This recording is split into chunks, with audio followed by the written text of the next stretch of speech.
はい、こんにちは。ここばあさんです。7月7日、去年ね、忘れ物しない7月7日七夕の日に長女が泣きながらメッセンジャーじゃなくて電話してきて、私乳がんになっちゃったわーんって泣いたんですよね。私ももうそれ聞いて本当わーんって泣いてしまって、なんでママが変わってあげたいってこう、まあそれから本当戦いの日々でしたが、一応その同じ7月7日に放射線とかあと投薬の治療が一応終わって、最初は半年1本700万円ぐらいの億万ドルできたのかな、700万円ぐらいの成功の抗がん剤を半年やって、そして12月に直前にね、お医者さんがよそに行っちゃったりして結構動揺したんですけれども、女性のねお医者さんたちが多い病院で、名前は中国系の人ですけど、もう普通の英語ネイティブの方が手術してくださって、右の胸と左の胸両方を、取る手術して、1日入院して、その後は、半年毎日投薬と放射線の治療が1月2月3月4月5月6月7月7日まで続いたわけです。すごくね、こう乳がんって治すのは意外と簡単らしいけれども、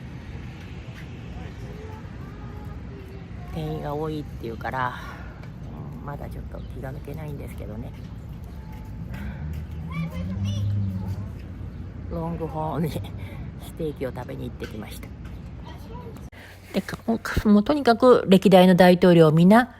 全米医師会、それから製薬会社、それから保険会社の3点セットの反対にぶち当たってきました。ジョンソン大統領が国民皆保険法を議会に通すことができたのは、ケネディがね、ああやって暗殺されてしまった同情票もあったのではと言われてはいます。けれども、ジョンソン大統領の手腕や功績っていうのはもう決して軽く見られません。素晴らしいです。もともとはテキサスの中央部のヒルカントリーっていう農村で1908年8月27日に生まれました。両親は貧しい地域ではあったけれども、農地を自分たちの所有していて、子供たち4人いました。公立学校に通って。1924年にはジョンソンシティ高校を卒業しています。そして1926年には南西テキサス教員養成大学、現テキサス州立大学サンマルコス校に入学しました。校内活動や学校新聞の作成に参加して苦労しながら1931年に卒業しました。なお在学中に休学してテキサス州南部メキシコとの境目あたり、そこにメキシコ系移民たちがすごく貧しい生活をしている、その学校で教師見習いとして働いています。ヒューストン高校ですね、演説や討論を教えました。けれどもすぐ教職は辞めて、父親の影響で政治の世界に入りました。ジョンソンの父親はテキサス州議会の、議員で、フランクリン・ルーズベルトのニューディール政策に共鳴して、ニューディール政策の推進を選挙公約に挙げて選挙活動を繰り上げ当選しました。もうほどなくして1941年12月7日には日本軍の真珠湾攻撃で、もう次の日8日にはアメリカは宣戦布告した。そして大戦中ジョンソンは海軍少佐として従軍していました。1960年の大統領選挙では民主党における有力な大統領候補とみなされていた。マサチューセッツ州の上院議員ジョン・ F ・ケネディの方が勢いがあったから、ケネディから副大統領候補に指名されて、2人は手を組むことになった。ケネディは南部のテキサス出身のジョンソンと組むことで南部の保守票を獲得することが目標だったんですね。もちろんジョンソンの能力も買ってました。そして民主党のケネディは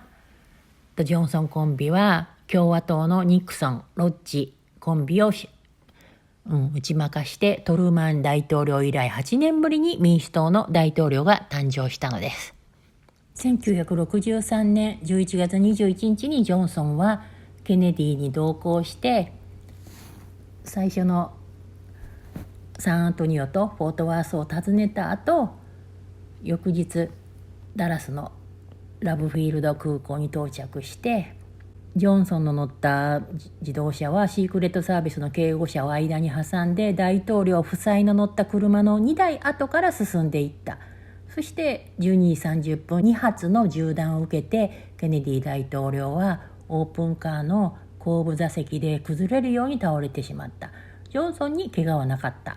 シークレットサービスは暗殺対象に副大統領も含まれているかもしれないからといってすぐ首都にワシントンに帰還することを進言したが、ジョンソンはケネディの容体を確認するまで病院内にとどまりました。そして死亡が確認されて自動的にジョンソンが第36代アメリカ合衆国大統領になりました。そこで初めてジョンソンはワシントンへの帰還を決めて、ケネディが使用したダラスのラブフィールド空港に待機中の大統領専用機に搭乗した。そして就任宣誓はケネディ前大統領夫人ジャクリーヌ・ケネディ・オナシスって人に再婚するんですよね。その時はジャクリー・ケネディ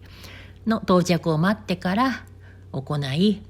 大統領専用通話でトルーマン・アイゼンハワー元大統領に連絡して協力を要請した。そして狙撃から2時間8分後の午後2時38分、これは飛行機の機内で連邦判事サラ・テルマン・ヒューズの前に就任宣誓を行った。そしてジョンソンはもうワシントンに戻ってすぐ各閣僚と個別に会議を行い、就任直後から精力的に質問を行った。ケネディが任命した閣僚の多くはケネディの友人や個人的につながりのある知人が多かったため、それまでは歴代の副大統領の例に漏れず蚊帳の外に置かれていたジョンソンではあったのですが、大統領暗殺直後で国内が緊迫した状況にあったから、早急に各閣僚との意思疎通を円滑にできるようにして行動した。1960年代に入るとジョンソン大統領は偉大な社会グレートソサイティプログラムの一環として貧困の削減と社会福祉の向上を目指しました。彼は公的医療保険制度の導入も強く推進した。そして1965年にソーシャルセキュリティアメンデンツオブ1965社会保障法修正案っていうのかな、そういう法律をついに成立させた。そして部分的ではあったんだけれども、やっと公的医療保険であるメディケアはね、65歳以上の高齢者のための公的保険だったんですね。そしてメディケイド、これは低所得者貧困者の公的保険をジョンソンがついに成立させたんです。これは今でも続いてます。いろいろ中身は変わってますからね、変わってますけれども、すごく大きな、公的保険をジョンソンがついに実現させたのです。いや、ちょっと前回もね話したんですけれども、6月のクレジットカードの請求がもうすごくて2465ドル、これプラス自閉症の子のドクターのところで2500ドル、合計で、約5000ドル使ってしまいました。